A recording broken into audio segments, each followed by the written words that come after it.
አንዱ የቀርካ እንጨት እና ሌላኛው አንድ ላይ በመስተጋብር በመስራት ጠንካራ ሆኖ ቤቱ እንዳይወድቅ ለዘመናት እንዲኖር ያደርጋል። ያ ማለት አሁን ለምሳሌ ጋሞ 42 ደሬዎች አሉ። አሁን ዶኮ፣ ዶርዜ፣ ቦንኬ፣ ገረሴ፣ ዘርቡ ላይ ያን ስንል 42 ደሬ ነው።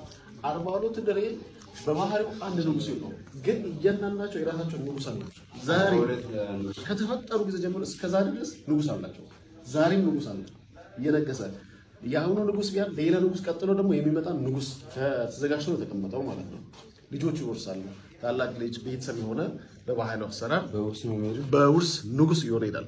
ያ ማለት በጋሞ ምድር በ42ቱ ደሬ 42 ንጉስ በዛት አለ ማለት ነው። ስለዚህ ምን ማለት ነው? አንድ ምሰሶ ያለ መኖሩ ይሄን ቤት እንዳይቆም እንዳላደረገው ማሳያው ማለት ነው። ይሄ ያለ ምሰሶ እንዳይቆም እንዳላደረገው ጋሞ አንድ ንጉስ ባይኖረው ግን በ42 ንጉስ አንድ ሆኖ እየተመራ እየኖረ ነው ማለት ነው። ይሄ ደግሞ ዛሬ ሳይሆን ከጥንት ጊዜ ጀምሮ ከረጅም ጊዜ ጀምሮ እስከዛ ድረስ የመጣ ነው። ይሄ